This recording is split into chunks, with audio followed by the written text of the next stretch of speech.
50 clásicos de la filosofía, capítulo 40, John Rawls. John Rawls es considerado el filósofo político más importante del siglo XX, y Una teoría de la justicia es un texto fundamental de la filosofía moral y política, por el exquisito tratamiento que hace del tema de la equidad, pero con su primordial insistencia en la libertad individual al estilo de John Stuart Mill. La obra de Rawls no aboga por una distribución de la riqueza y el poder en ningún sentido socialista. Al contrario, su objetivo está en primer lugar en la igualdad de oportunidades. El libro contiene una famosa pregunta: ¿qué ocurriría si de repente a los ciudadanos se les robara temporalmente la conciencia de su lugar en la sociedad, su riqueza, su estatus, etc.? Y a continuación se les dijera que organizaran las cosas de la manera más justa posible. ¿En qué se diferenciaría esa sociedad de la que hoy existe? El ingenioso escenario es el núcleo de una teoría de la justicia. Antes, sin embargo, consideramos el concepto fundamental de Rawls de una sociedad justa a través de sus dos principios rectores, de libertad y equidad.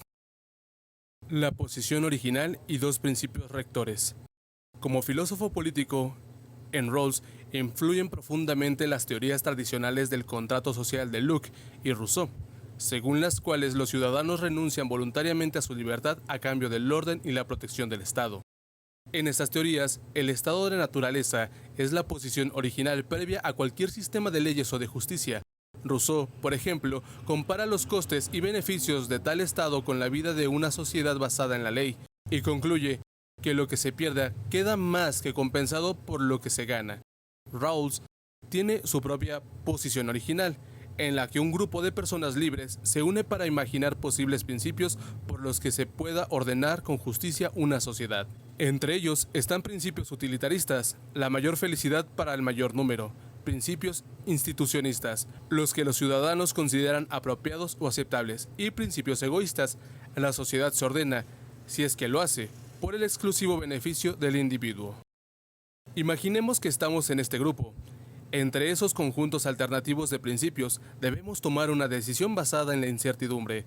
Si no conocemos el futuro, ¿cómo podemos disponer la sociedad según el principio del menor daño posible y el que pueda ser el mayor beneficio para todos? Otra forma de plantearlo es: ¿en qué resultaría cada serie de principios si lo asumieran nuestros peores enemigos?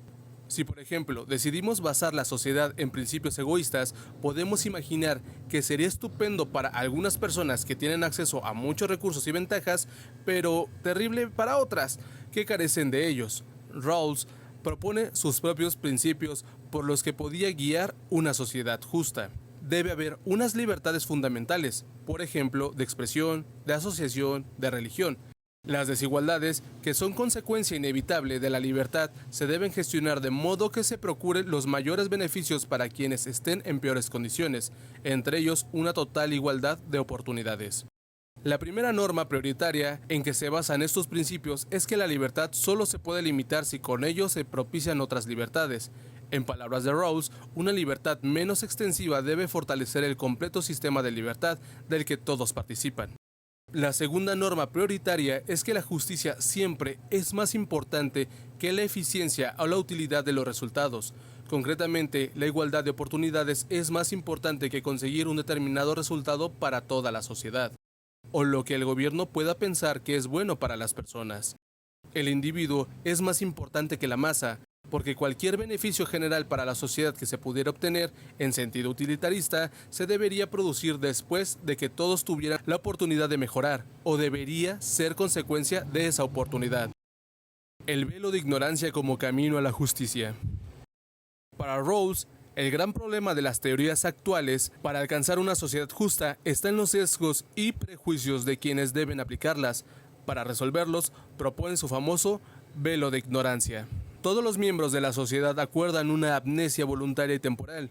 Cuando el velo de la ignorancia desciende sobre ellos, se olvidan de quiénes son y del lugar que ocupan en la sociedad, de modo que su principal interés es la justicia para todos. Al fin y al cabo, señala Rawls, si alguien supiera que es rico, es posible que quisiera oponerse a los impuestos o a las políticas de bienestar, no solo porque podrían mermar su fortuna, sino porque podrían haberle condicionado a ver en el bienestar un principio injusto. El velo de la ignorancia elimina este tipo de prejuicios porque todas las personas dejan de ver su puesto en la vida. Bajo el velo de la ignorancia, sabemos que nuestras posibilidades de acabar en una buena posición, aunque atractivas, no son muchas. Para protegernos de terminar siendo, por ejemplo, siervos oprimidos, escogeríamos una sociedad donde hay oportunidades de una vida buena, cualquiera que sea nuestra situación, y con muchos espacios para progresar. Es una decisión racional, no solo para nosotros, sino para nuestra familia y las generaciones futuras, todos los cuales se verán afectados por ella. La justicia como igualdad. Rawls define su postura como de justicia como igualdad. La considera heredada de la teoría de contrato social, pero distinta de las formas utilitaristas de la justicia. Las instituciones sociales deben existir no solo para imponer el orden o proteger la propiedad, sino para conseguir los resultados más justos. Sin embargo, Rawls rechaza el modelo utilitarista con suma algebraica de ventajas, porque no presta suficiente atención a los derechos e intereses individuales.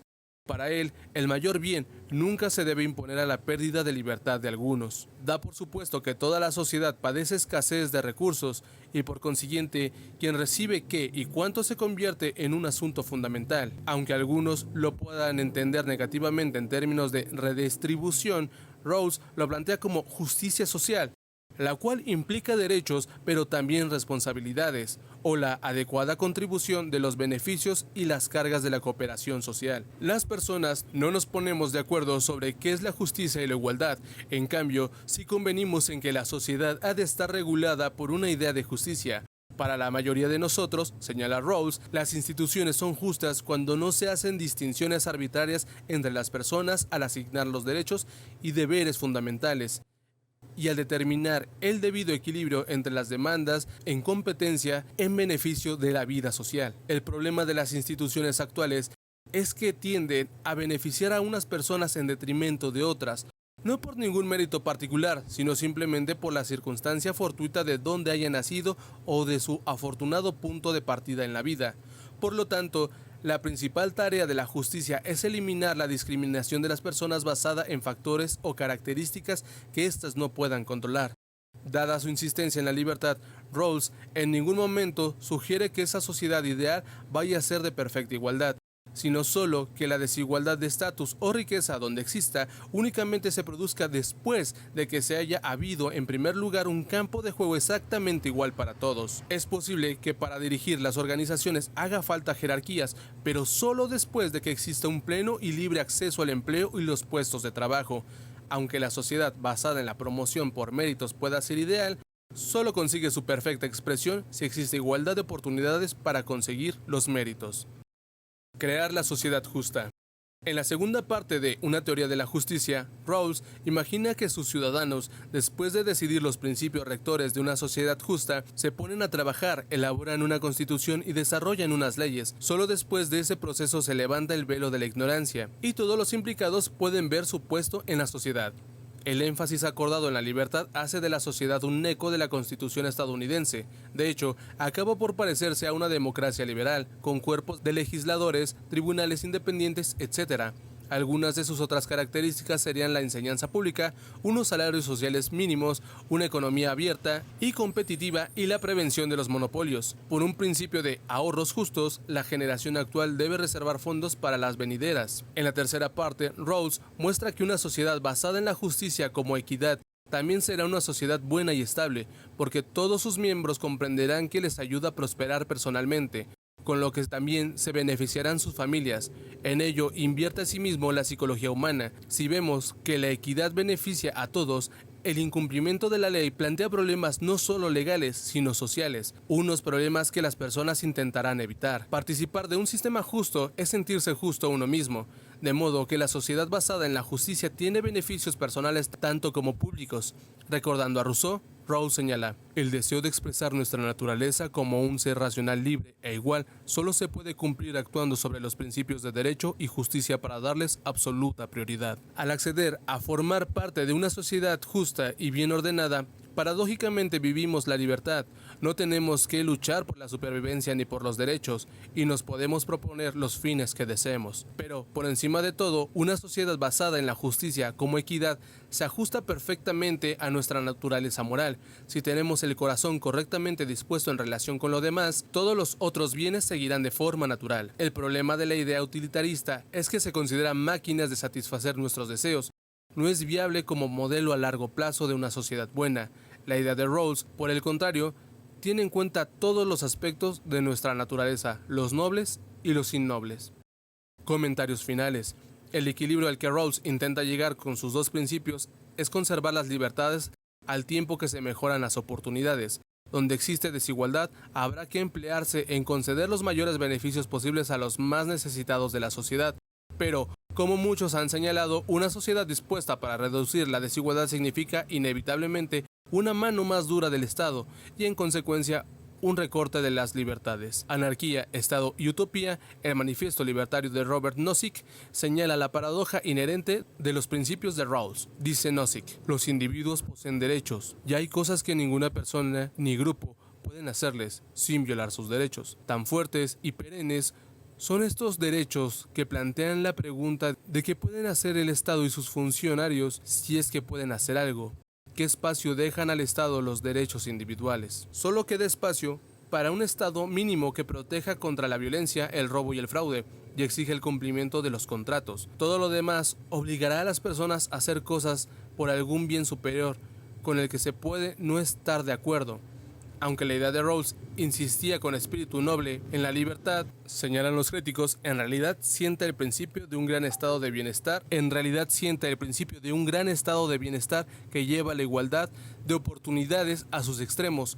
Por otro lado, la filosofía de Rawls es un perfecto antídoto contra los ideales individuales y políticos al estilo de Ayn Rand, que, en opinión de muchos comentaristas, han corrompido por igualdad a la sociedad y al ciudadano.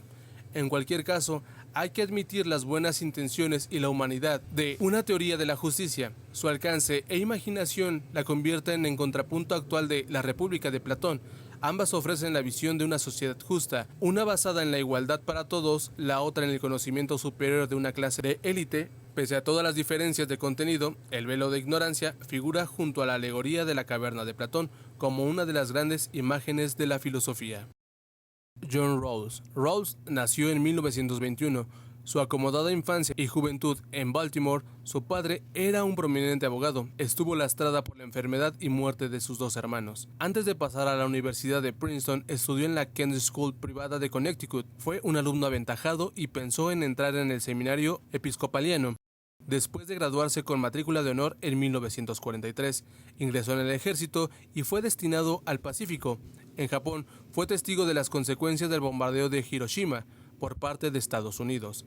Después de doctorarse en filosofía moral en Princeton, Rawls impartió docencia en esa universidad un par de años, antes de obtener una beca Fulbright para estudiar en Oxford, donde estuvo influido por el ensayista y filósofo político Isaiah Berlin. Enseñó durante un tiempo en la Cornell y el MIT, para después obtener una cátedra en Harvard, donde permaneció el resto de su carrera e influyó en muchos filósofos emergentes, entre ellos Martin Nussbaum, Thomas Nagel. Otras obras fundamentales suyas son El liberalismo político, 1993-2004, El derecho de gentes, 1999-2001, donde aplica sus ideas de justicia a los asuntos internacionales, y La justicia como equidad, una reformulación, 2001-2004, además de muchos importantes artículos.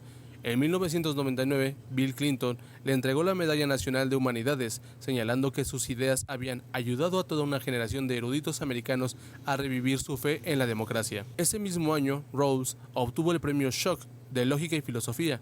Falleció en 2002. Un asteroide, 16561, Rawls, lleva su nombre. 1762. El contrato social.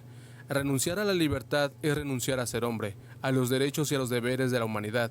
El pacto social, lejos de destruir la igualdad natural, sustituye, por el contrario, cualquier desigualdad física que la naturaleza pueda haber impuesto a la humanidad por una igualdad moral y legal. De este modo, los hombres, por desiguales que sean en fuerza e inteligencia, se hacen iguales por acuerdo y por derecho. Habiendo nacido todo hombre libre y dueño de sí mismo, nadie con ningún pretexto puede someterle sin su consentimiento. Afirmar que el hijo de esclavo nace esclavo es afirmar que no ha nacido hombre. En dos palabras, una sociedad libre eleva y ennoblece a sus ciudadanos, pero también implica renunciar a cierta libertad personal por las necesidades del conjunto. En la misma línea, Noam Chomsky, Chomsky esencial, Nicolás Maquiavelo, El Príncipe, John Stuart Mill, Sobre la libertad, Platón, La República, John Rawls, Una teoría de justicia. Y así concluimos un capítulo más. Nos andamos topando en el siguiente audio, video o lo que esto sea. Cuídense mucho, sean felices y nos andamos topando. Bye.